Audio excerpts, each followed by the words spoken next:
तो फिर अच्छे से खबर लेंगे, फिर बाद में रोना पछताना मत। কয়েকদিন ধরেই ভোটারদের হুমকি, ভয় দেখানো, ভোটার কার্ড কেড়ে নেওয়া সহ তৃণমূল প্রার্থী জাহাঙ্গীর খানের নামে একাধিক অভিযোগ জমা পড়ছিল কমিশনের কাছে। এই পরিস্থিতিতে দ্বিতীয় দফার ভোটের কয়েক ঘন্টা আগে নির্বাচন কমিশনের নির্দেশে ফলতার তৃণমূল প্রার্থীর বাড়িতে চলল তল্লাশি অভিযান। কেন্দ্রীয় বাহিনীকে সঙ্গে নিয়ে জাহাঙ্গীর খানের বাড়িতে পৌঁছে গেল পুলিশ।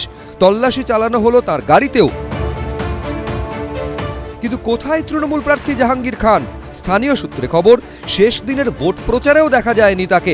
এদিন দুপুরে ফলতায় পৌঁছে যান সদ্য দক্ষিণ 24 পরগনার দায়িত্বপ্রাপ্ত পুলিশ অবজারভার, উত্তরপ্রদেশ থেকে আসা আইপিএস অফিসার অজয় পাল শর্মা, যিনি উত্তরপ্রদেশে দবং পুলিশ অফিসার হিসেবে পরিচিত। তিনি কথা বলেন তৃণমূল প্রার্থী জাহাঙ্গীর খানের পরিবারের সদস্যদের সঙ্গে। जहांगीर खान की क्या लगती है? अंकल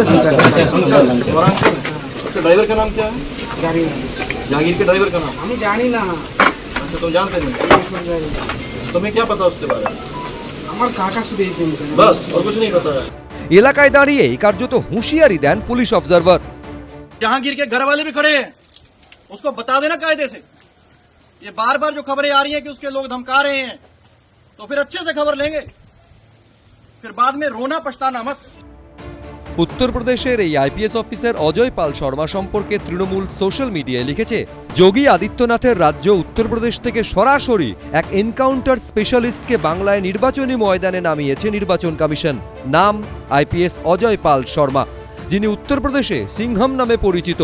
সবচেয়ে চমকপ্রদ বিষয় হল, জননেতা অভিষেক বন্দ্যোপাধ্যায় দুর্ভেদ্য দুর্গ বলে পরিচিত দক্ষিণ 24 পরগনা জেলার পুলিশ পর্যবেক্ষক হিসেবে কমিশন তাকে নিয়োগ করেছে। কিন্তু এই সিংহামের আসল পরিচয় জানেন? এই অফিসারের বিরুদ্ধেই বিশ্বাসভঙ্গ, তথ্য প্রমাণ লোপাট এবং অপরাধমূলক ষড়যন্ত্রের মতো মারাত্মক অভিযোগে মামলা দায়ের হয়েছিল। ফলতায় তৃণমূল কর্মীদের বাড়িতে বাড়িতে তল্লাশি অভিযান চালাচ্ছে পুলিশ। এই ছবি দেখিয়ে ভোটের 48 ঘন্টা আগে অভিযোগ করেছে তৃণমূল কংগ্রেস। মহিলারা বাচ্চা নিয়ে রয়েছেন, রাত্রিবেলা শুতে যাওয়ার আগে মানুষ ঘরের ড্রেস পরে রয়েছেন, সেখানে জোর করে রেড করার নামে তারা অত্যাচার চালালো।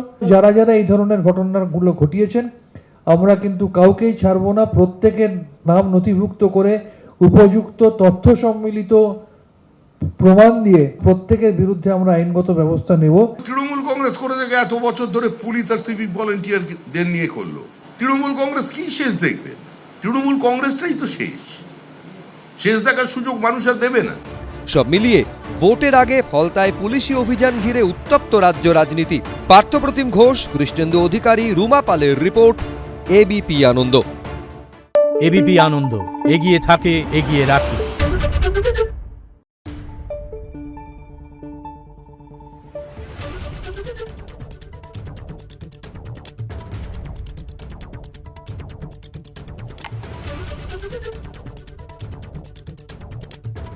Thank you.